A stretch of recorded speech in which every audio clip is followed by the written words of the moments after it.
Olá, muito boa tarde. No Sem Censura de hoje nós vamos falar sobre música, sobre teatro, sobre arte digital e sobre material escolar. Os nossos convidados são Diogo Vilela e Silvia Massaro, que são atores, e eles estão em cartaz com o espetáculo Calbi, Calbi, uma lembrança. Mudou, não é isso? Era Calbi, Calbi só, não era? Era só Calbi, Calbi. E não tinha a Silvia? Tinha, Silvia, o que você fazia? Eu comecei fazendo a Dalva de Oliveira e por um problema qualquer, na primeira semana, a Dalva foi banida, né? E eu passei a fazer a Lana Bittencourt. Eu que cantava ótimo. as músicas da Lana. Maravilha, maravilha. Prazer em tê-los aqui. Prazer meu. Nós estamos com Augusto Martins, que é cantor, e ele está apresentando o show Piano, Voz e Jobim, aqui no Blue Note, no Rio de Janeiro, junto com Pauleira, nosso pianista. Paulo Malaguti Pauleira. Pois é, mas ele só quer ser chamado de Pauleira, o que eu posso fazer? Foi exigência Pauleira, dele. É verdade. Não é? Sabe tudo. Augusto, isso foi um CD e agora vocês estão apresentando o show. Isso. O show é amanhã, né, a partir das 20 horas, no Blue Note, que fica na Lagoa. E a gente vai ter a participação mais do que especial do João Donato. No disco tem participação do Ivanins. E essa homenagem ao nosso maestro soberano, que é fundamental sempre. Grande né? ideia, você vai cantar pra gente já já. Isso. Estamos com o Tadeu Muccelli, que é o curador da Bienal de Arte Digital, que está chegando ao Rio de Janeiro. Estou muito interessado em saber o que é arte digital.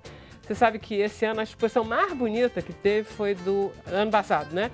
Foi do Abraham Palatinic, lá no CCBB, que é uma arte cinética. Eu digo, gente, será que é isso, arte digital? O que será que é? Você vai contar pra gente explicar, né? Sim, com certeza. A arte digital ela bebe de vários lugares, né? Inclusive da arte cinética também, né? Uma arte imersiva e bastante interativa. Maravilha. Nós estamos com Marcos Vinícius Buschmann, que é advogado, ele é consultor, e ele vai conversar conosco sobre esse aumento nos preços do material escolar. Parece que não, mas é um problemaço, né?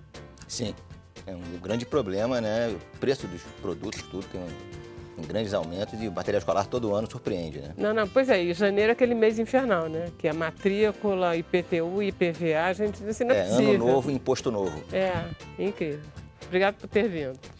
E nós estamos com Camila Abreu, nossa produtora de web. Então, Camila, gostei do kimono. Ai, gostou? Obrigada. Obrigada. Boa tarde, pessoal. Boa tarde para você aí de casa. Bom, chegou a hora de você participar do Sem Censura. Como? Basta você entrar na sua rede social favorita, deixar o seu comentário ou enviar uma pergunta para os nossos convidados. Eu vou receber e repassar para eles. Então, participem. Maravilha. Posso começar então com Augusto? Porque essa história de começar com o Antônio Carlos Jobim me parece de bom augúrio. Vamos lá, vem. Vamos lá. O que você vai cantar?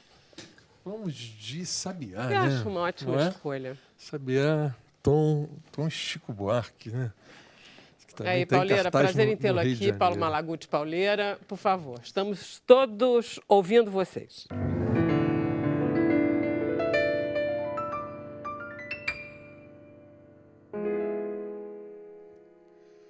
Vou voltar, sei que ainda vou voltar para o meu lugar. Foi lá e é ainda lá que eu hei de ouvir cantar uma sabiá, cantar o meu sabiá. Vou voltar, sei que ainda vou voltar. Vou deitar à sombra de uma palmeira que já não há, colher a flor que já não dá, e algum amor talvez possa espantar as noites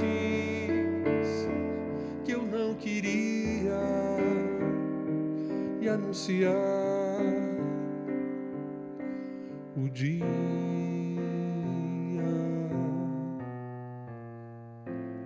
Vou voltar, sei que ainda vou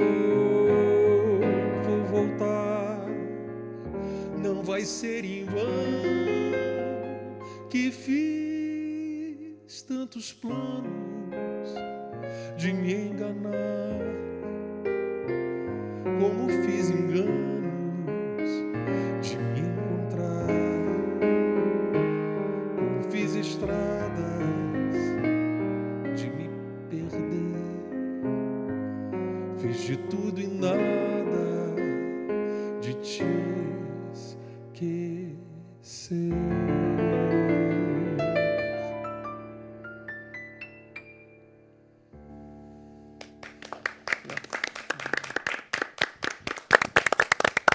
Eu acho isso uma coisa mais bonita do mundo.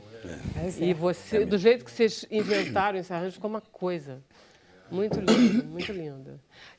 Então, esse CD está super amadurecido, você trabalhou nele.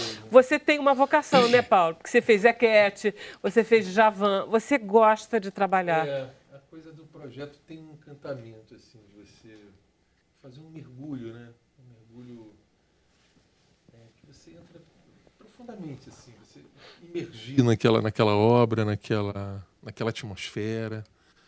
E eu acho que o Jobim vem assim...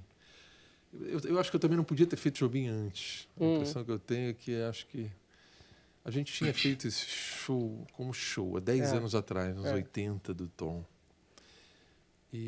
Mas eu acho que agora que era para mim, para o meu momento assim pessoal, assim, a maturidade de todas aquelas letras, né, do Chico, tem Chico, tem Vinícius, tem a Luiz de Oliveira, e acho que é isso.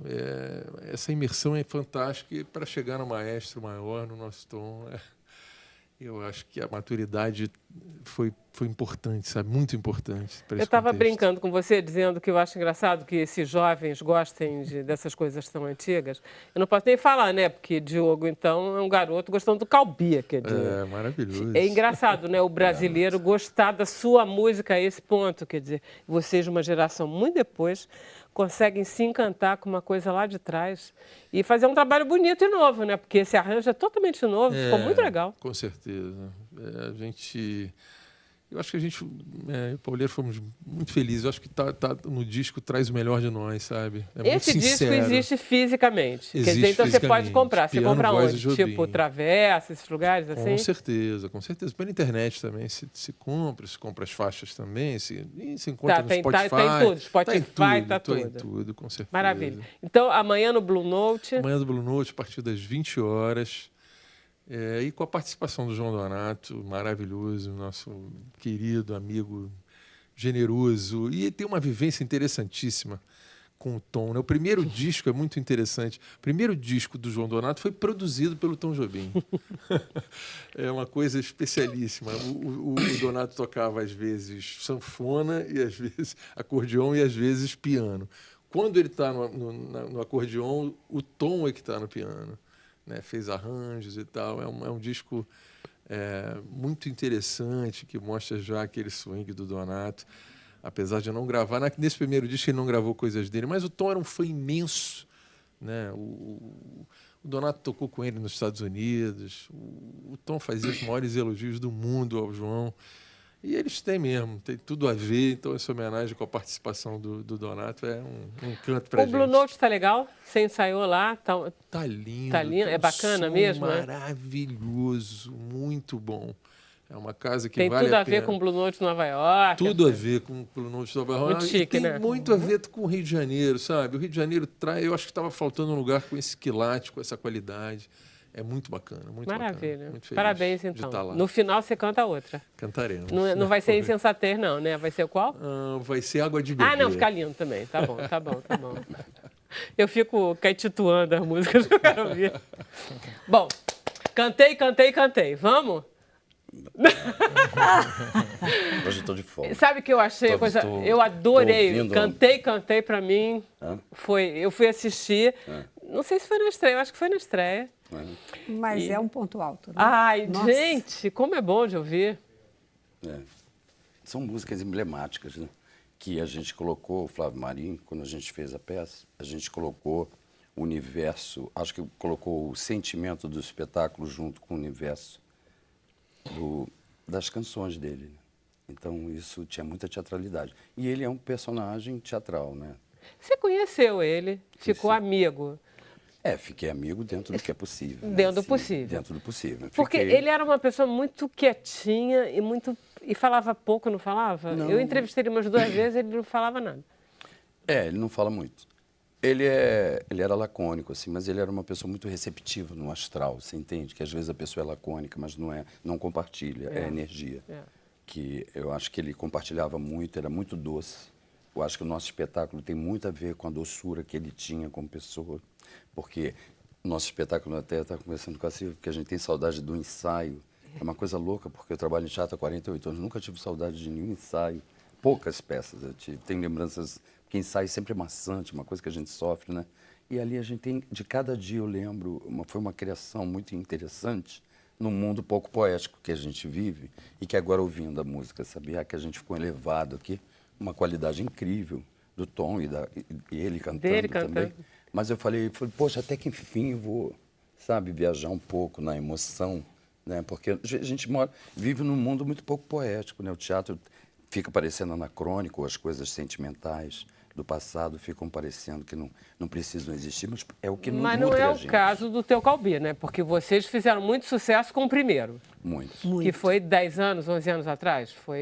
O Calbi estava vivo, foi o quê? 2009, 2010? 2006. 2006, caramba, é muito 2006, mais ainda. é mais Tem ainda. 11, 12 anos. É verdade. Eu nem lembrava que fosse tanto tempo. E aí aí o Calbi morreu. Foi. Nós resolvemos fazer homenagem novamente, porque eu estava fazendo uma peça com a Silvia, que era da Broadway, um musical americano e tal. Vocês pretendem se casar? Porque vocês só fazem peça juntos? A gente já é praticamente casado de coxilha. A porque a terceira gente peça, é muito né? parceiro. Terceira vez em teatro, fora da Parceiro, televisão. É verdade. Então as pessoas pediam muito para voltar a fazer o Calbi e tal. Eu achava impossível, porque embora eu faça aula de canto há 30 e tantos anos, eu achava que aquilo nunca poderia se realizar pela dificuldade que a gente tem de fazer teatro no Brasil. Mas aí conseguimos, só que ele morreu no meio do processo. Então foi uma coisa muito frustrante, porque ele morreu e ele estava sabendo que ia ter novamente a homenagem, já estava assim, meio no final da vida. Foi uma coisa que nós ficamos muito consternados, ficamos arrasados. E ele era uma figura, dentro do texto do antigo, ele que conduzia a narrativa, era isso? Eu falava na primeira pessoa. Depois que ele morreu, eu achei que ficaria inverossímil uma pessoa que sabidamente morta contar a própria biografia. Aí nós passamos a personagem da Silvia, que faz maravilhoso, um personagem super difícil, que é praticamente que leva o espetáculo todo, conduz a ação dramática, que é a Nancy, que foi a senhora que cuidou dele durante 16 anos. Que é uma fã que, de tanto chegar perto, de fã, passou a ser uma cuidadora, né? O anjo da guarda dele. Tudo isso gerou ação dramática pra gente, todas as sensações. Quer dizer que aqueles 2 estudantes de jornalismo você inventou agora. Flávio, né, colocou como necessário. Mas você pra ter faz parte, né, da criação do triunvirato.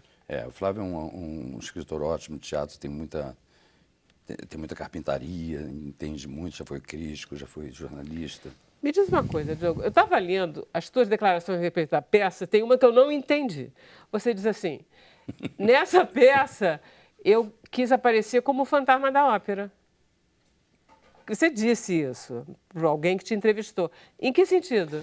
No sentido do teatro, porque é o seguinte, o teatro ele tem visões que a gente passa em espetáculos que são, às vezes, alusivas, como eu quis dizer.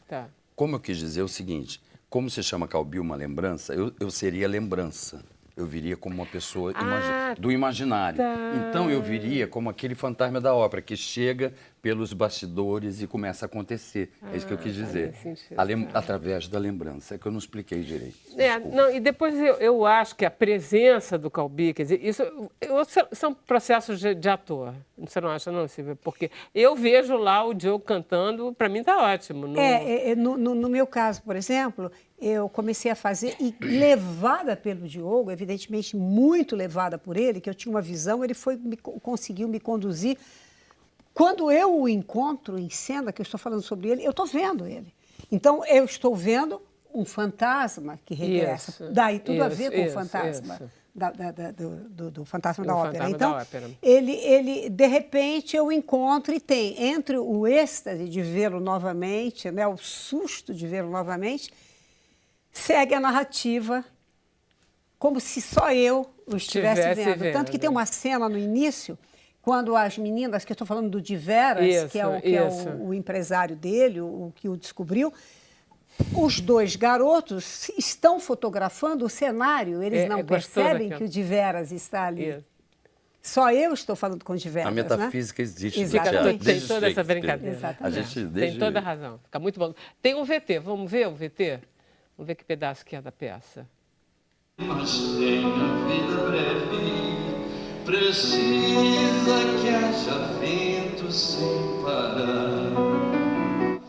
Ne me quitte pas, ne me quitte pas, ne me quitte pas. Já tive a sensação que a alma confirmou. Já tive a ilusão que tinha grande amor.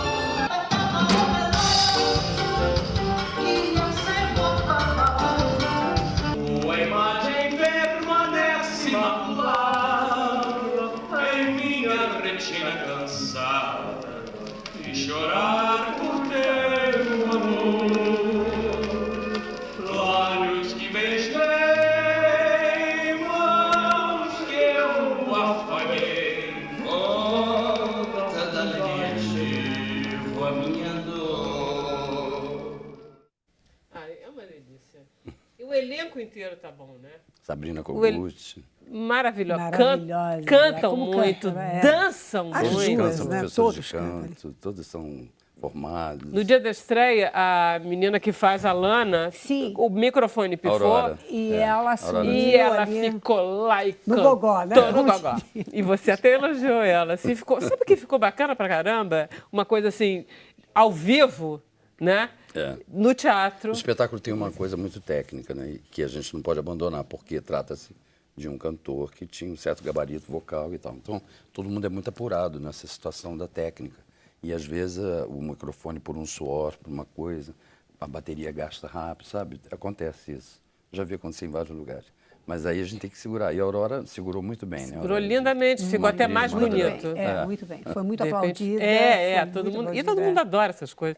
Já Eu não aconteceu sei o comigo, que é. N vezes. Todo mundo quer ver o circo pegar fogo, eu não claro. sei o que é. Mas é que a gente fica perto do precipício quando está em cena. As pessoas veem se a gente vai se jogar Isso ou não. aconteceu comigo quando eu fiz Evita. Eu fazia a Amante do Perão, eu fazia a Eva também, nas vesperais, né? Mas eu fazia a Amante. E uma vez meu microfone pifou.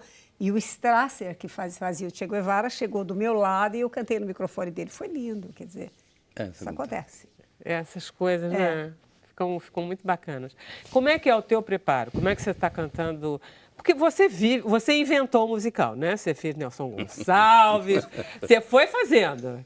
Quer dizer, você quer mesmo ser cantor, Diogo Vilela? Não. Não, estava até vendo ele cantar com uma técnica incrível. Deu vontade, assim, de se apresentar no Blue Note? Não, eu tenho isso bem resolvido. É o seguinte, eu sou um cantor, eu tive que aprender a canto, porque eu sempre fui muito musical. Isso é diferente, às vezes a pessoa, né? Eu sempre fui muito musical. Então, eu sempre trabalhei minha voz. Desde Glorinha Boitemilha, comecei com fonoaudiologia com 18 anos. Como eu faço teatro há milênios, eu fui me aprimorando. E aí eu tive vários professores e agora eu tenho o Vitor Prochet há 32 anos, sei lá, mais ou menos. O Vitor, ele é do coro do Teatro Municipal. Eu peguei ele lá no Teatro Municipal. Ele me deu uma técnica, ele apurou uma técnica comigo que foi muito importante. Sem ela eu não teria feito esse trabalho, por exemplo. Você tem muita aula de canto, você? Estudei canto muitos anos. Tem que ter, né? Tem que ter. Com certeza. Porque o canto é um artifício, não é uma coisa normal. É um artifício. Tem uma ginástica. Tem uma ginástica, né? Então é fundamental, né? Não tem como, a gente sem técnica... E a gente tem que conhecer a voz da gente, né? Conhecer o nosso instrumento, né? De certa maneira é isso. Mas você aperfeiçoa, não aperfeiçoa? Ah, Quer claro. dizer, você vai melhorando, você melhora. Como o Calbi era barítono, e eu sou barítono, eu tenho extensão vocal para cantar em palco, então é interessante que eu pude fazer vários exercícios onde eu atingisse as notas, eu canto no tom do Calbi, entendeu? Tá. Claro que a voz é diferente, cada voz é única, e a dele principalmente. Mas eu, como ator, eu consigo, porque teatro é ilusão de ótica, tá? Teatro, você Não, o assiste, teatro- a emoção, ela supera qualquer realidade. O A ator emoção faz o você que propõe. quer com o espectador, ele te leva, né? Ele te conduz. Você pode, se você conduzir bem, eu posso contar uma história aqui, virar o Calbi aqui para vocês, sem artifício nenhum. O poder da contar história, né? De quando a gente é pequeno. Teatro vem disso, exatamente. da criação, da arte. A arte vem da criação. Você fica... Então, acontecia isso. Eu pude trabalhar. Trabalhei muito, 2 anos só para fazer essa peça no repertório dele. Maravilha. Deixa eu fazer um intervalo, a gente volta, você vai dar todo o serviço Tá da legal. peça. 1 minuto só.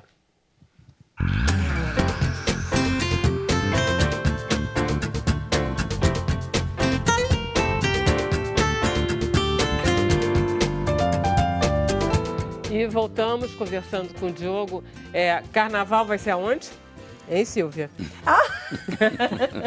Em casa, eu vou ver o Bom Dia, ver Bibi Ferreira e depois eu vou ficar em casa. Maravilha. Não dá, né, para fazer muita coisa não, né? Não, Parece que a não Julie dá, não Andrews, dá. quando ela estava numa peça, quando ela já estava mais velha, estava na Broadway, parece que ela alugou um quarto num hotel e saiu de casa. Ela só ia do hotel para o teatro, do teatro para o hotel. Para o hotel. Para porque- poder aguentar. Sim, sim. Porque é muito... Vocês ficam exaustos. exausto. Porque nós temos um cotidiano, nós temos que... Eu tenho que fazer aula de canto todo dia, tenho que ficar 50 minutos fazendo vocalize. Depois eu tenho que comer antes, que eu tenho refluxo, eu não posso comer depois de cantar, então tem Tá. que ter antes, almoçar logo depois. Tem 1 hora para chegar, demora 2 horas para fazer aquela... É uma loucura. Agora, o Diogo tem uma saúde vocal impressionante, porque tudo aquilo que ele faz em cena, ele faz um pouco antes, ele canta tudo aquilo novamente. As pessoas geralmente poupam a voz, ele não.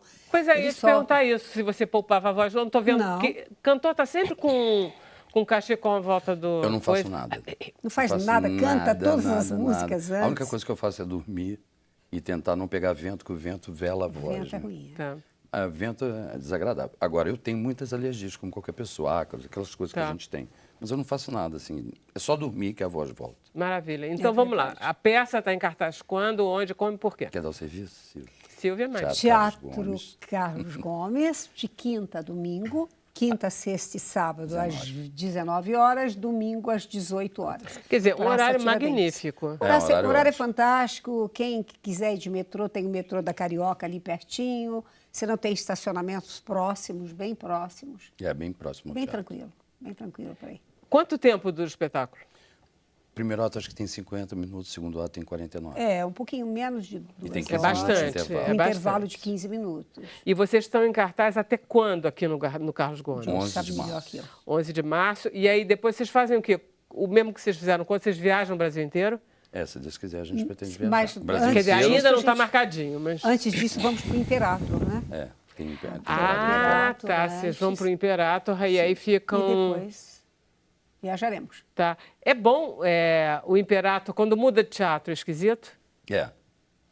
Mas o público resolve tudo pra gente. Tendo público, É a um gente público vira uma diferente, né? A consagração. reação do público é diferente.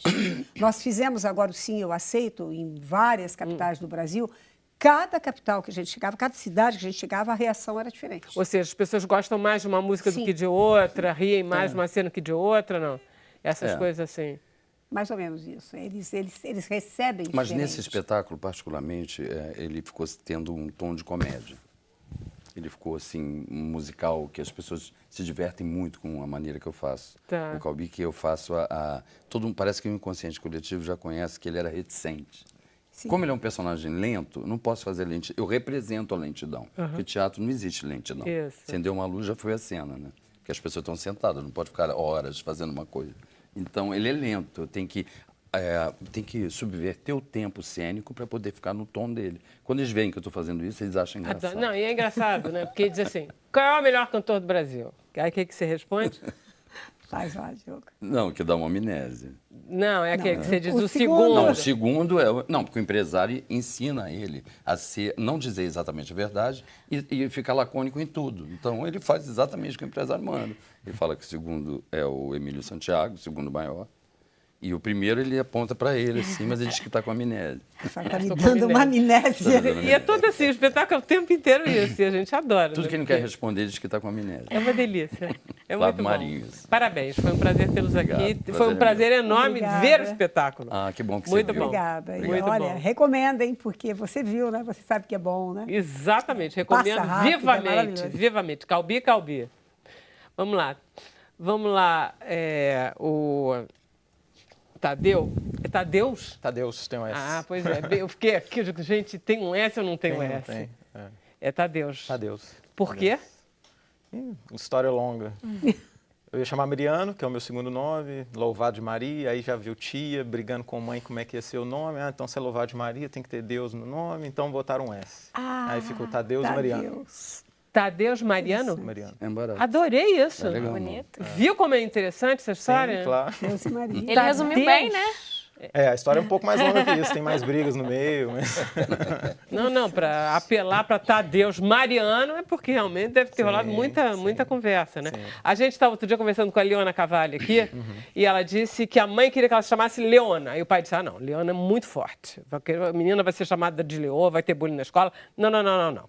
Vamos fazer uma coisa mais difícil assim. A Leiona. Aí não conseguiam registrar em todo o Rio Grande do Sul, não encontravam nenhum cartório. Diziam, não, aqui não, a Leiona. Conclusão, foi a Leiona, ela virou Leona, porque artisticamente a Leiona não funcionava, a mãe ganhou. Leona, Olha, até hoje, não é uma delícia? Sem pegar o tempo do Tadeus, eu tinha duas avós, uma era Páscoa, italiana, e a outra Frisolina. E o meu nome ia ser Páscoa Frisolina. Caramba, Silvia! Aí seu pai... Meu pai queria isso, a mamãe falou não, e optaram por Carmen Silvia, que é Tá meu nome. bom demais. Tiveram piedade. Maravilha. Vamos lá, Tadeus. Sim. O que é essa Bienal de Arte Digital? O que é essa arte digital? Tá. Antes de falar da Bienal, né, assim, a arte digital, a princípio as pessoas vão ter uma relação com ela sempre conectando a questão da computação, do próprio digital, da cultura digital e etc. Mas você estava falando do Abraham Palatini, a arte digital a gente pode dizer que ela tem mais de 50 anos de história, né? Desde os adventos de tecnologias eletrônicas, dispositivos desse nível, até o início da computação realmente pós-guerra, 1960, que a gente começa a ter um desenvolvimento da computação gráfica, né? Você começar a trabalhar com esses processos gráficos através de um computador e manipular aquilo, né? Então, alguns artistas e mistura de artistas com engenheiros, né, digamos assim, computacionais, começaram a experimentar, fazer experimentos através da computação para manusear essa imagem, que hoje a gente tem 3D, motion graphics, né, ou seja, essas imagens com movimento que invadiram o cinema e tudo mais, mas, ou seja, é uma arte que já tem um bom tempo de história, um bom tempo de teses, dissertações que estudam esse campo, né? Então, ela não está ligada só à questão, apesar da influência da computação, ela não está ligada só a essa questão da computação, né? E a Bienal de Arte Digital surge exatamente no sentido de que a gente vem de um festival, que é o FAD, Festival de Arte Digital, que é um festival de Minas, acontece em Belo Horizonte há 10 anos. E a gente sentiu a necessidade de ter uma discussão mais profunda sobre a arte digital, no sentido de ter um tempo dilatado dessa coisa efêmera da indústria, de sempre os dispositivos tecnológicos estarem presentes na nossa vida. Mas o que a gente pode destacar disso? O que isso reflete sobre a nossa sociedade? De que forma a nossa sociedade se comporta perante essa arte e produz esse tipo de arte, né?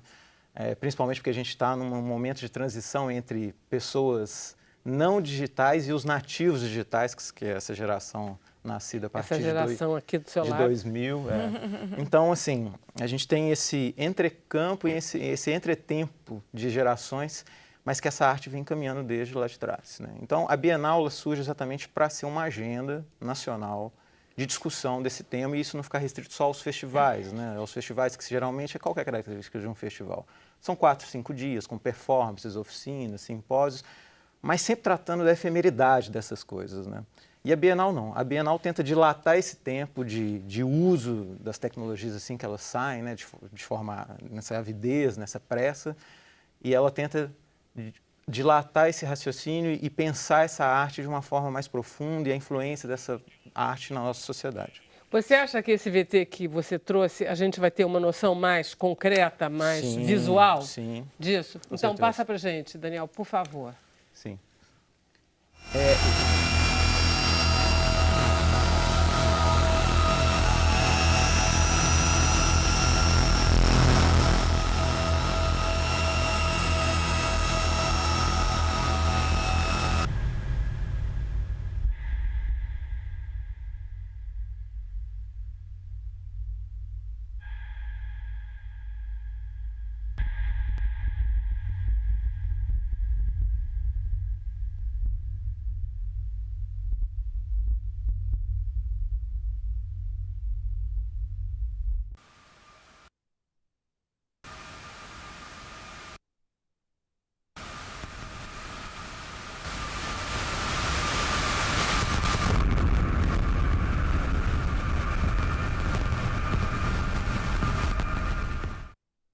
Sensível. Quer dizer, ele fica cheio de sensores e tem uma Isso. coisa estimulando ele? Não, é o contrário. O corpo dele é que cria o som e a imagem.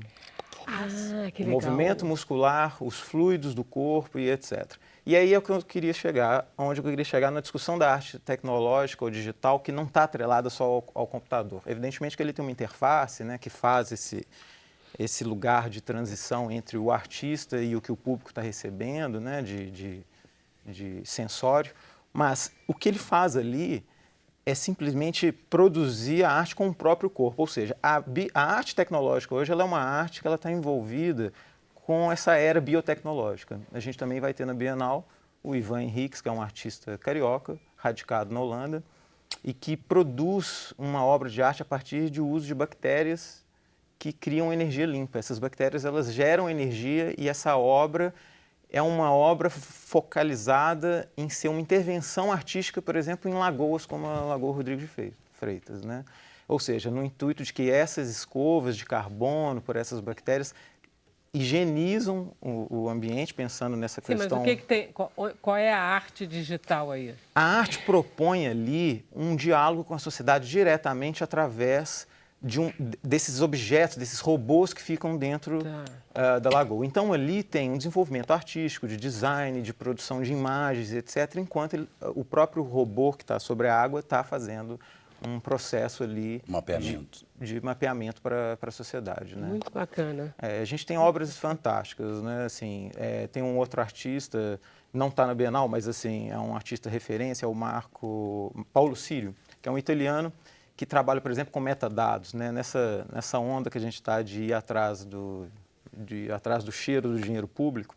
Ele foi um artista perseguido, hoje ele não consegue sair da Itália porque ele fez uma obra toda de metadados, que ele fez um programa que buscou a informação de onde o dinheiro das offshores, nas Ilhas Caimã, iam e de onde eles surgiam. E criou um perfil, uma obra que era interativa, você podia ir até essa obra quando ela estava exposta e criar uma offshore e sair de lá com um certificado. Ele estava provando ali que é muito fácil você... Qualquer um vai na offshore fazer uma dinheiro. offshore e criar um mundo fictício do dinheiro. Né? Então, assim, ou seja, a arte tecnológica hoje ela trabalha diretamente com temas que estão ligados à sociedade, meio ambiente, política, crítica social e tudo mais. Então, não é só aquela arte do computador, não é só aquela arte de ficar olhando luzinha piscando e tudo Quer mais. dizer, só tem a exigência de usar a tecnologia. Sim, sim. Uma tecnologia, sei lá, mais virtual do que uma tecnologia banal, tipo artesanal e tal, Sim. de óleo e tela. Apesar de que, por exemplo, esse exemplo que eu dei do Ivan Henriques, que estará na Bienal, aqui no Oi Futuro, o trabalho dele é praticamente artesanal. As escovas de carbono que ele criou para produzir esse tipo de bactéria, que ela chama Geobacter, ela não existe, inclusive no Brasil não tem produção dela, teve que vir da Bélgica para cá. A gente teve uma parceria com o Instituto Nacional de Tecnologia, para produzi-la aqui. É um trabalho artesanal que ele fez, ninguém fez isso no mundo. Então, os objetos dele são praticamente um processo técnico artesanal, que ele fez uns robôs de acrílico junto com essas escovas, e foi uma coisa que ele desenvolveu junto com com um outro designer de Nova York para poder chegar nesse objeto. Ou seja, ele é um artista que pensou ali desde o início uma interface criada por ele. Ou seja, Você é artista também? Sim. O que você faz? Bom, eu comecei assim dentro do campo da música também. Trabalhei muito com produção, né, em estúdio, com não linear, né, a partir do início dos softwares, que a gente começou a trabalhar com produção de áudio. Donatinho aqui no Rio é um amigo, um grande amigo, um craque, e é um representante também, de certa forma, de uma outra forma de expressão da arte digital, que não é só a performance ou a exposição, né, tá na música também. Então eu atuo nessa área fazendo produções audiovisuais, conteúdos audiovisuais, muito envolvendo interação mesmo. Eu comecei assim por volta de 1998, 99. Quer dizer que a interação ela é frequente? Ela é frequente. Na arte digital, toda obra de arte é interativa, né, de certa forma. Tem umas mais, outras sim, menos. Outras menos. Mas, assim, a arte digital, ela exige do público, que a gente chama o público de interator, né? Ele interage. Então, o artista ele tem ali uma predisposição de pensar o que ele quer da obra, mas o que a obra se torna para o público é algo que é inalcançável no pensamento do artista, porque o público completa essa obra, né? Então, ele é interator, ele é co-criador da obra. Quantas obras são nessa exposição que está tendo aqui no Oi Futuro? No Oi Futuro são 14 trabalhos divididos em 3 andares, né? São 2 obras que são intervenções externas, uma está no átrio externo do Oi Futuro, outra está no terraço, que é Espelho Sonoro, que é uma obra fantástica, que está virada para o aterro do Flamengo ali, no terraço. E a gente tem ainda 4 performances, né, durante a noite, né, a primeira semana. E ainda a gente tem um simpósio internacional com a presença de uma mistura que são os artistas engenheiros, engenheiros artistas, artistas cientistas, cientistas que são artistas. Bom, então tá. Então tá no Oi Futuro, de que horas a que horas, de quando a quando? Tá. A abertura é aberta ao público na segunda-feira, 5 de fevereiro, e fica até 18 de março, aqui. Vai estar aberto no Carnaval? Só o Carnaval que eu acho que vai fechar. Tá. Né, no período ali, e depois do Carnaval abre de novo, fica até 18 de março. E é aberto de que horas a que horas? Se eu não me engano, o Oi Futuro funciona de terça a domingo, né? Isso. Com um horário de, eu acho que 11 até as 18 horas, dia de semana. Não, 20 horas dia de semana e fim de semana até as 18. Maravilha. Né? Muito bom. Vamos fazer um intervalo, a gente volta já já.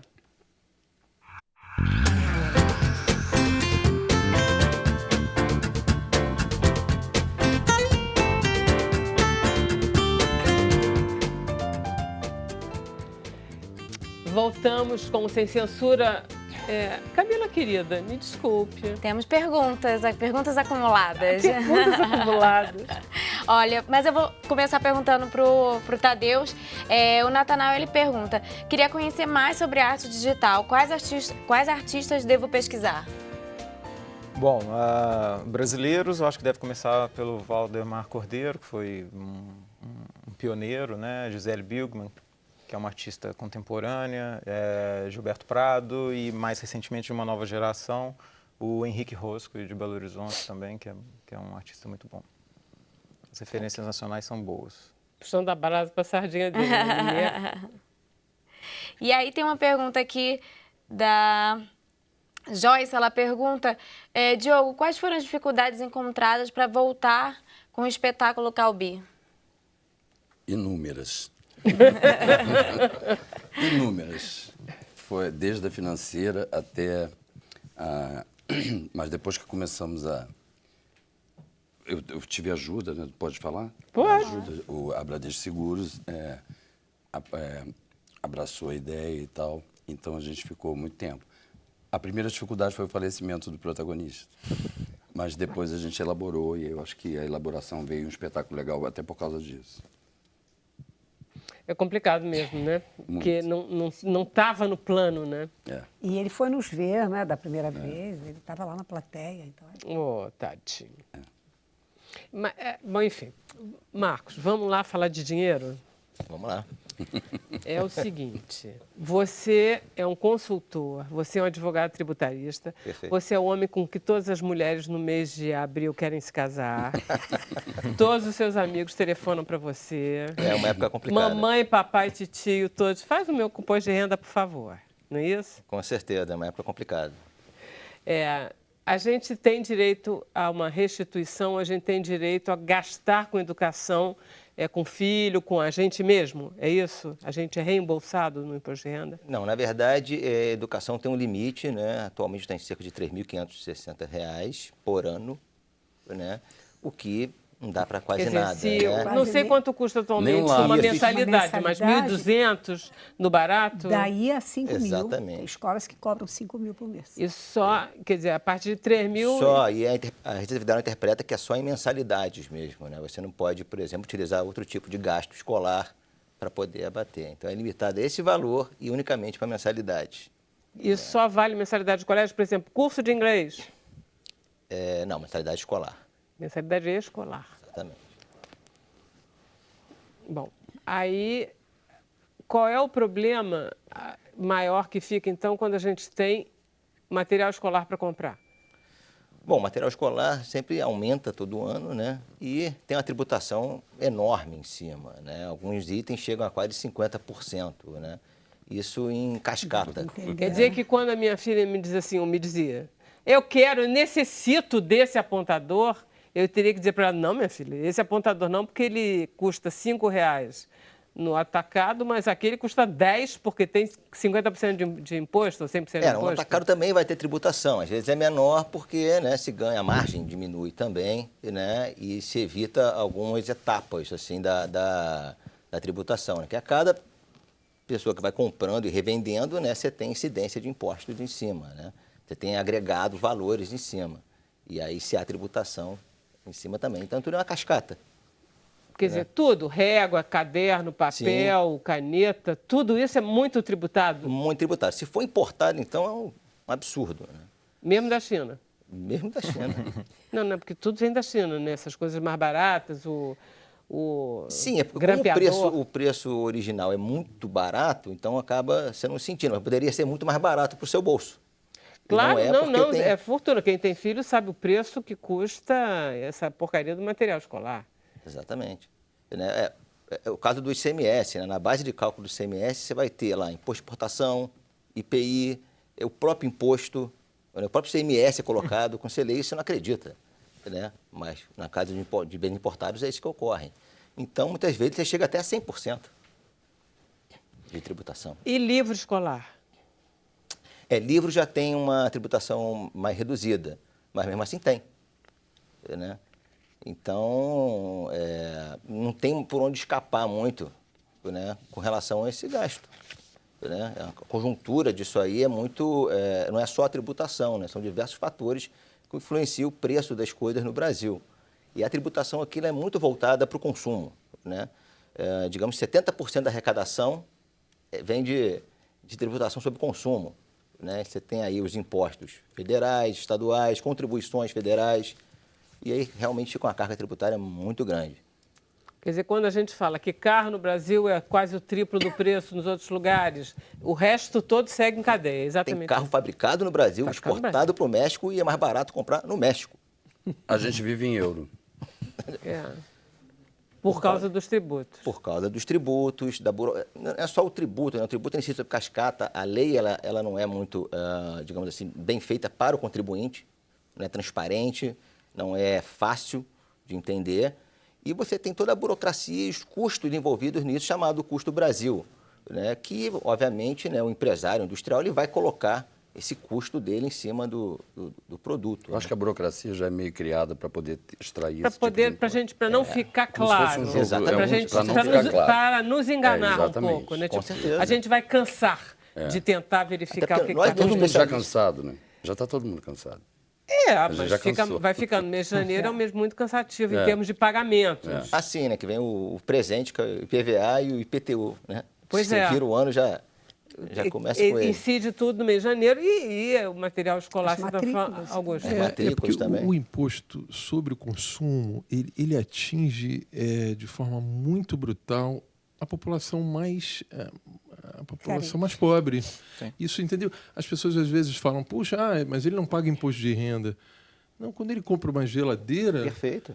Uma parte imensa da renda dele vai para o imposto, fora o juro, né? Porque a pessoa, quando tem uma renda menor, ela tende sempre a parcelar. Consequentemente, ela vai pagar ali o imposto e o juro. Então, uma parte imensa da renda dele, da dita renda, vai ser consumida. Na verdade, a renda dele está sendo tributada de maneira indireta, mas está sendo, não é isso? E de uma forma injusta, porque forma ele injusta. paga o mesmo preço que um rico pagaria pela Exatamente. geladeira. Isso viola o Exatamente. princípio que existe, né, da seletividade e essencialidade dos produtos, né? É um subprincípio da capacidade contributiva, o qual cada um tem que contribuir com a sua capacidade econômica, né? E só que os produtos, o que acontece, né? Todo mundo consome determinados produtos, independente da capacidade de renda que a pessoa tenha, né?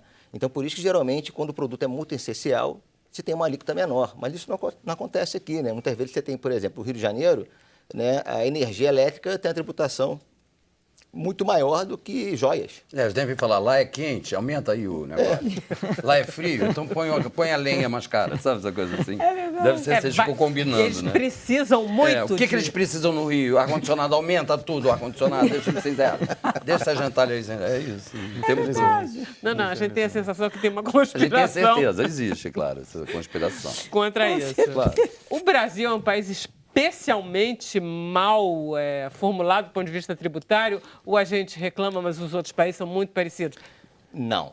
Realmente é mal formulado. Por isso, a gente é muito focado no consumo, 70% da arrecadação vai para o consumo. Quer dizer, o grosso do imposto arrecadado vem do consumo, é vem isso do que você está consumo, falando? ao invés de vir Não da do imposto de renda. renda. Exatamente. Ah, tá. Exatamente. Existe uma estatística, desculpa, posso fazer Pode uma não. pergunta? Existe uma estatística, se a pessoa vê, no caso, o tributo muito alto, que ela deixa de comprar? Existe? Não, ela não vê. Esse é Ela o não problema, vê. porque aqui a Não, gente vê na nota. escolheu, né, a falta de transparência, a gente escolheu a tributação por dentro, né, não por fora. Você Então, não por exemplo, vê nos o Estados Unidos- quanto de tá. tributo tem no objeto que você compra. Ah, tá. Se você comprar um Sou sapato, ingênuo. você não sabe. Não, em alguns casos, a nota fiscal até aparece, mas devia aparecer na nota. é chamada por dentro, entendeu? Então, tipo, você no preço final, você não vai ver ele. Né? Ao contrário, por exemplo, nos Estados Unidos, você vai lá, o sales tax, você vai no caixa, você vai comprar um produto, você pegou na prateleira lá, viu o valor, né? Sei lá, Já Na sai. mesma X hora dólares, já sai. na hora do caixa aparece lá o imposto. Você toma Não, mas um aí susto, é entendeu? um dos impostos, porque o Sim, imposto sim, da sim. cadeia também não Não, aparece. esse é nos o Estados sales Unidos. tax, A gente né? também... Não, o de venda é na Tem hora. um imposto que Lá aparece. Lá a tributação é muito mais na renda do que exatamente nas mercadorias e serviços. Tá. Né? Então, esse é o grande erro nosso em termos de tributação. A gente tá... Sim, porque você onera o mais pobre, você onera todos. Claro, entendeu? porque tem muito pouca gente ganhando renda no Brasil. Aqui você tem tributação sobre remédio, gente. Então, falta fazer essa virada. E para fazer essa virada, né, porque o problema é o seguinte, você tem que trocar o pneu com o carro andando. Né? Então, você tem gasto público, né, e a arrecadação. E você tem que fazer uma reforma que mude isso sem impactar. Então, uma coisa muito complicada, tem que trabalhar também o gasto público e a eficiência desse gasto público para poder fazer essa mudança. Mas quem é que controla o gasto público? Eu queria saber. Ué, não é o Quero governo? telefonar pra essa O governo, pessoa. o orçamento é reclamar decidido bastante, igual a gente pelo reclama. Congresso, né? Tem Ah, a classe sei. política, o executivo junto com o legislativo. São eles que controlam o orçamento e que decidem para onde vai o dinheiro que eles Mas arrecadam. eles Mas o custam gasto caro, todo. não é? Por isso. Olha só. Eles são caros. Então, eles têm que tirar de o algum que é caro lugar. é mais o sistema, né? O Porque- sistema. Então, na verdade, é uma mudança de paradigma, a gente tem que enfrentar, né? O que a gente deseja do Estado, como transformar ele, né? Como torná-lo mais eficiente, para daí você trabalhar essa questão da arrecadação. Eu estava vendo em relação, por exemplo, ao material escolar, que é o nosso tema com você hoje. Perfeito. Eu vi, por exemplo, uma escola de classe média alta, que é o Colégio Santo Agostinho. Eu vi mães fazendo uma espécie de... se juntando para que os livros passassem de classe para classe e que as coisas fossem melhor aproveitadas. Porque não é só não gastar dinheiro, Interesse. é o interesse Interesse. e ser um pouquinho cidadão em relação claro. ao seu próprio dinheiro. Perfeito. Não é? É maior do que economia. A sociedade vai buscar formas, né? Porque é tudo tão caro que ela vai buscar formas de economizar e tudo, e também, né, até para não ter o desperdício, né? A gente vive numa época que o desperdício Ele está começando a ser mal visto. mal o visto, desperdício. né? Atinge o meio ambiente, atinge diversas questões. Então, grupos se formam para isso, né? Para a questão de troca de livros. Outros grupos se formam para poder comprar no atacado, né? Comprar em grandes quantidades, né? Usam até aplicativos hoje em dia. para tentar fugir disso. Mas a questão da tributação, que é pesada, um dos países que tem uma tributação enorme, né? E se você pegar a carga tributária e IDH, o Brasil está lá embaixo, né? Ou seja, o que você recebe de volta do que você paga é assim. Então, por isso tem que trabalhar muito a questão da eficiência desse gasto, né? Nós já tentarmos a isso, eu acho que falta muito ao brasileiro se interessar por isso, né? Onde é que está gastando o dinheiro e por que está gastando esse dinheiro, né? Fiscalizar mesmo, né? Para a gente começar a ter eficiência no gasto. Aí sim a gente consegue falar numa reforma tributária e melhorar a tributação no país e que, como foi muito bem dito, né? Acaba atingindo os mais pobres. Né? Atinge E se a você todos. tivesse um retorno, né, sobre isso que você paga. Exatamente. Não, Esse fora é o a questão do problema, retorno, eu né? acho. A O Brasil não tem eficiência, retorno. né? Ou seja, não ter não tem nada. desperdício São nesse péssimos. gasto. Péssimos. As pessoas morrendo. Você tem casos de remédios estocados que não são distribuídos, Exato. tem casos de equipamentos que são comprados. enfim. Os critérios de economicidade, que é uma coisa que está dentro do estatuto do servidor público e da gestão pública, é uma coisa que não é seguida, né? A sociedade tem muito mais um critério de economicidade, como o exemplo que você deu da associação de pais e deste colégio, do que o próprio servidor público e a própria gestão pública, né? O critério de economicidade, que é uma coisa colocada no estatuto da gestão pública, não é seguido, né, no Brasil. Não é nem conhecido, a gente tem Nem a conhecido, sensação. exatamente. Tem alguma pergunta sobre isso? Tem sim. Deixa eu só voltar aqui onde estava. Do Thiago Wiener. Ele comenta: a carga tributária no Brasil é a maior do mundo. E isso aumenta não só os gastos com materiais escolares, mas também com outros produtos e serviços na base familiar. Na sua opinião, é necessário realmente ter tantos impostos para manter a economia brasileira? Olha só, eu vou pedir para você responder no Facebook. Acabaram de me dizer que eu tenho, senão o Augusto não vai cantar. Tá ok? Pode ser? Deixamos Ok. o imposto para depois e o Tom Jobim primeiro? Sim, vamos lá. Vai se alegrar muito Vamos mais. lá, a gente. Augusto. certeza. O que você vai ser água de março, é isso? Água de bebê. Água de bebê. Água de Tá bebê. bom, tá bom. Desculpa, Oleira. Vamos lá, gente. Eu queria agradecer, então, a presença de vocês. A gente vai continuar no Facebook mais uns 15 minutos. A gente volta amanhã, quarta-feira, às 5 horas da tarde. Até lá. Obrigada.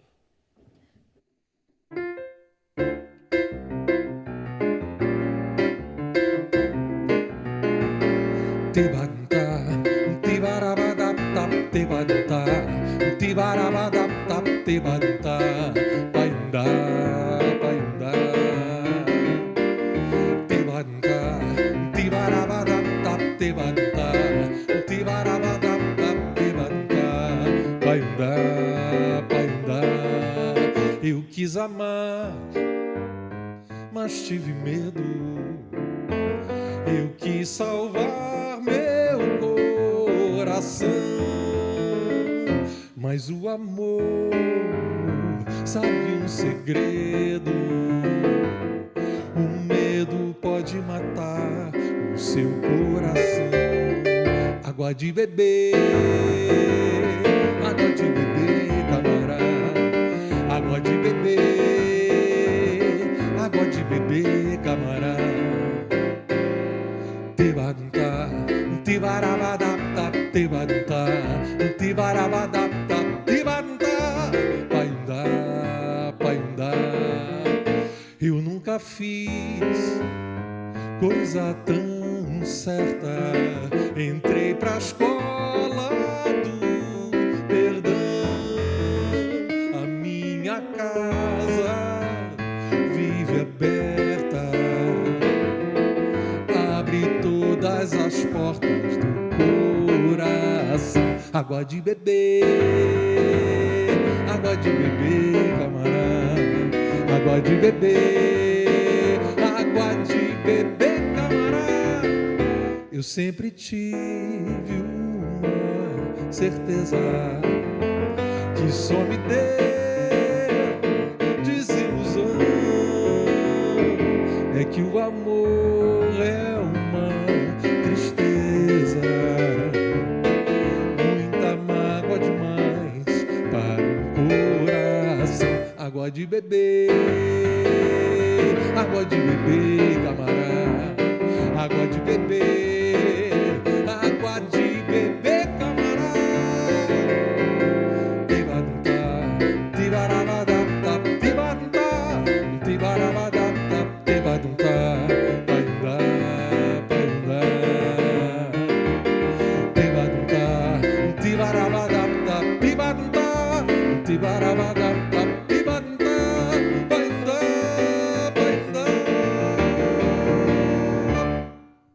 Nossa mãe, que maravilha. Maravilhoso. Obrigada, Paulina. Muito bom, muito bom. Eu não sei como é que vocês não têm vontade, os dois, de irem para um bar e ficarem cantando assim várias noites seguidas. Eu acho que deve ser uma delícia. Deve ser mesmo. Vocês não adoram? É bom. Não é gostoso? Não faz bem? Vocês não gostariam? Muito menos cansativo que teatro. Também acho. Sai daqui Vocês agora. podiam, por né? exemplo, fazer só as músicas. É uma vocação do teatro. torta da Só as gente. músicas. Ei, Silvia, você faz lá, vai no Blue, faz assim, vamos fazer calbi, mas só você sentando. A minha produção falou isso pra mim, mas eu não ouvi. Calbi em concert. Não? Calbi em concert. Calbi em conta. eles queriam Aí, que eu fizesse, delícia. mas Obrigada, não. Augusto. Senta lá. Pois é, olha, temos vários comentários para o Augusto. O Elmo Lage, ele comentou, belíssima interpretação do Augusto Martins, bravo. Ah, tem um pedido, a Jane Mary pede, canta passarinho. Passarinho. A gente é engraçado, a gente não mergulhou na obra... Você tá falando fora do microfone, Augusto. Ah, sim. A gente não mergulhou no pedaço da natureza ali do Tom, né? A gente ficou umas canções mais sentidas. É engraçado, eu acho que depois de ver o resultado final, eu digo, o Piano Voz Jobim, o nosso disco, ele é um disco de amor, sabe? É um disco de paixão, um disco muito delícia, nesse né? lugar. Fica para o próximo, né? Acho que vai ter um Piano Voz Jobim 2. Aí a isso é uma gente boa visita ideia. o Que não falta repertório. passarinho. Não falta. Nossa. Olha só, Marcos Vinícius, desculpe, eu interrompi a sua pergunta. Quando voltei, não passei a palavra para você. Fui corrigido aqui pelo meu diretor. Disse, Vera, por favor, que isso? Como é que era a pergunta? Vou repetir aqui a pergunta. É do Thiago Wiener. Ele pergunta se, na sua opinião, é necessário realmente tantos impostos para manter a economia brasileira? Então, na verdade, né, manter a economia, manter o Estado, né? Então, é necessário, na verdade, é necessário porque o gasto é muito elevado. E como o gasto é muito elevado, né, todos procuram arrecadar cada vez mais, né? Então, por isso que eu falo, a gente tem que buscar a questão da fiscalização, né? Nos tornarmos não mais contribuintes, mas pagadores de impostos. E quem paga, exige, né? Por causa disso, toda a questão está na questão também do gasto, né?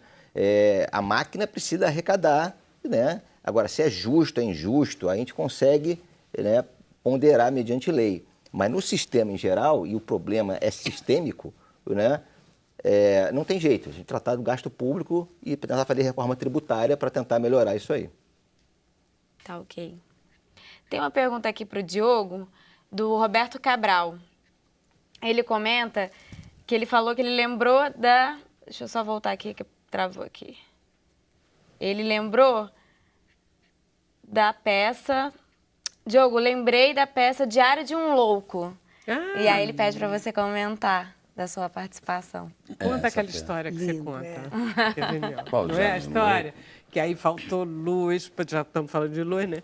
Faltou luz, foi aí você Aracaju. fez na vela. Não, essa peça é muito interessante, é uma peça do Gogol, que é um autor russo, e fala de um funcionário público que é extremamente romântico, e você vai vendo, ele escreve um diário, e através do diário você vai vendo ele enlouquecer. Então, Gogol, os autores russos são maravilhosos, tem muito a ver com a nossa profundidade, como raça, eu acho, tem muito a ver o russo com a gente. E foi um momento muito interessante da minha vida, porque eu e o Marcos Alvise, o diretor, nós fizemos uma adaptação do conto, e aí a gente fez essa peça, o Diário de um Louco. E eu fiz estágios aqui na 28 de setembro, naquele hospital psiquiátrico. Eu fiquei 2 meses fazendo visitas no hospital psiquiátrico para poder ter uma empatia com a energia da loucura e entender também da forma sensorial, não ficar só na mente, como no texto. Eu achei que seria interessante, né? Porque a gente, como ator, vive da observação. Tudo que a gente passa, que a gente representa, é o que a gente observou. Eu acho até que ator tem excesso de observação. Então, aí eu fiquei lá e foi um momento muito interessante da minha carreira, assim, da minha vida. Foi em 98, já tem um tempo, mas eu fiquei 1 ano e meio viajando. E essa peça, no meio da peça, você passa a entender que o personagem é louco. E aquilo dá uma sensação na dramaturgia.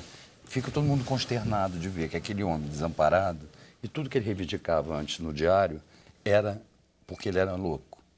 Então, aquilo cria uma coisa, é um corte dentro do espetáculo. Eu tinha que ler uma carta para isso. que é o público percebe. Tem tempo de eu contar mais um pouco? Tem. Então o público percebe. Como eu estava em Aracaju, estava chovendo muito, eu viajei 38 cidades no Brasil, na época, e em Aracaju, na hora que eu ia contar a carta, acabou a luz. Então, quer dizer, no momento do clímax, que você entenderia aquele espetáculo, acabou, ficou tudo escuro. Aí meu irmão falou, olha, não tem como continuar. Eu fiquei desesperado, achei aquilo um absurdo e tal. Aí fui falar para o público, olha, nós não podemos mais fazer, porque Araca Light, sei lá, aquele... Araca Light, Araca Light falou que vai demorar 1h30 para voltar, para voltar à luz. Aí eles falaram, não, a gente não vai sair daqui. Ninguém queria ir embora. Aí eu comecei a contar a história do processo do hospício, porque eu havia estado 2 meses, eu comecei a inventar uma história muito timidamente, porque eu não estava preparado para ser, entendeu? Eu estava concentrado na peça. De repente, eu fiquei horas falando e eles ouvindo, quietos. Aí a luz voltou, depois de tudo que eu contei. Aí todo mundo, começa do meio, começa adiante. Eu falei, olha, infelizmente, o espetáculo tem 50 minutos. Eu vou precisar de uma cena anterior para poder chegar nessa cena, porque as cenas são análogas e a compreensão emocional vem do que eu vou dizendo. Então eu preciso... Não, volta. Tinha umas 800 pessoas no teatro. Chovia. Aí eu falei, tá, eu voltei. E eu havia dito, desculpe, eu não comentei isso agora, que quando... eu ficava muito emocionado quando eu lia a carta. E que as pessoas choravam. Eu contei isso na história, achando que não ia mais ter peça. Então, contei logo o resultado. Falei, olha, quando eu li a carta, as pessoas se emocionam. Aí, voltei, tive que fazer a peça. E eu fiquei meio passado, e as pessoas estavam meio assim, desacreditadas. De repente, começou um chororô na plateia. Porque era muito comovente. Então, eu vi, não tinha saída, não tinha saída. Aquele momento ali, não tinha saída. Se você não se comovesse, você ficava meio comprometido em termos humanitários, porque o personagem ficava muito vulnerável, era interessante. Então foi isso, Aracaju brindou com a paciência, além de ser um excelente público. Eu queria mandar um beijo para Aracaju, porque lá eles adoram teatro, vão ao teatro. Eles foram super gentis, né? Adorei o Araca Light. Araca Light é o Light de lá. Cada lugar tem um nome, né? Tem. Eu não sei o nome da Light. Mas Araca Light é bem dado. Tem uma pergunta aqui da Iane, ela pergunta para a Silvia, você prefere fazer televisão ou musical? Eu quero atuar, eu estou sempre atuando, mas o palco me completa mais. O palco eu me sinto, porque eu troco uma energia com a plateia, é diferente da televisão. Eu sou muito tímida diante das câmeras. É interessante isso, com tantos anos né? Como de ator carreira, é tímido, quando né? eu sei que a câmera ligou, as pernas fazem assim, e eu tenho uma intenção de dizer de um jeito e digo do outro. É muito interessante isso. Eu descobri uma coisa, não vou falar o nome do remédio, mas eu estava muito estressada no dia da estreia por conta de uma mudança súbita que eu tive que fazer. Me mudei de casa, né, para uma cobertura, enfim, eu tinha um prazo maior para a mudança e, de repente, fui surpreendida Intimada. pela pessoa que ia pegar minha casa, dizendo, estou com a minha mudança pronta, não tem para onde ir, você tem que sair da sua casa e para mim, é que nós fizemos uma troca. Enfim, e eu tive 2 dias para embalar tudo, foi uma loucura. Então eu passei 2 noites sem dormir, eu estava muito tensa, não sabia como fazer a peça, tomei um remédio desses de farmácia que você compra para se acalmar. Tipo assim, maracujina, essas coisas? Em vez de tomar assim, um Rivotril básico, uma coisa mais profissional? Rivotril não. Eu tomei aquele calmantezinho, aquela coisa fitoterápica, né? Falei, eu tenho que fazer isso, né? Aí eu me senti light na peça, me senti bem, né? Falei, sabe de uma coisa? Eu acho que a próxima novela que eu fizer, eu vou sob o efeito desse remédio, porque Foi eu ótimo. vou estar bem, a câmera vai estar ali só por... Não, mas isso ela fala porque não acontece, é só na cabeça dela, porque o que aconteceu foi super profissional, não deu problema nenhum. Tenho certeza. Não, mas... O Yuri pergunta para o Diogo se é verdade que vocês utilizam o vestuário do Calbi na peça. Verdade. Isso é emocionante. Você não falou, pois é. Na abertura, nós temos algumas roupas que foram cedidas e nós usamos, sim, no espetáculo. Ele chegou a ver você com roupa dele? Ou não? Isso não, foi só nessa versão agora, quando ele já estava morto? Desculpa, quando ele foi em São Paulo, na primeira montagem em 2006, Isso. Ele estava ótimo, quer dizer, ótimo dentro das condições dele, porque eu acho que ele era diabético, uma coisa assim. E ele não podia ir no Rio, então ele foi em São Paulo. Então, quer dizer, veja você, eu fiz 3 meses no Rio, fomos para São Paulo, logo na estreia, meu irmão chegou no camarim, que é meu produtor, falou, o Calbi tá aí. Eu falei, ih, um dia ele ia vir, né? Aí ele entrou, foi aplaudido de pé pela plateia, foi um momento muito bonito, né? Nós ficamos emocionadíssimos lá atrás, porque ele estava presente e tal, aquela figura alta, imponente, né? Mas ao mesmo tempo super doce, né? Então ele abençoou a gente fez a peça como uma homenagem para ele, né? Não sei como que eu fiz também, não me pergunte. Mas ele te viu com roupas... Ele viu com a roupa na peça, parecidas, no espetáculo. Tá. Parecida, na época. Parecida. Tem um momento que eu entro logo de cara, quando abre a cortina, né? Que entra o rapaz com as roupas, né, dele. Com as roupas dele. E eu me preparo atrás do palco, eu tenho muito medo de morcego. Então, eu morro de medo, que alguém já me disse que ali tem morcego no teatro. Carlos Gomes, né? Então Todo teatro tem morcego. Eu abraço aquela arara com as roupas dele, fecho os olhos e olho para baixo, porque eu sei que o morcego não vai pegar em mim. Mas o morcego não tem no palco. Mas se eu encontrar, se ele a luz não deixa ele pegar. O morcego não vai. É mais fácil encontrar com o morcego. No final do espetáculo, quando apagarem as luzes, exatamente. que eles fazem... Eles não passam. Mas em Fortaleza, por exemplo, o Diogo, o morcego deu um rasante na cabeça dele. Foi. Então, em cena? Não, mas para entrar em cena.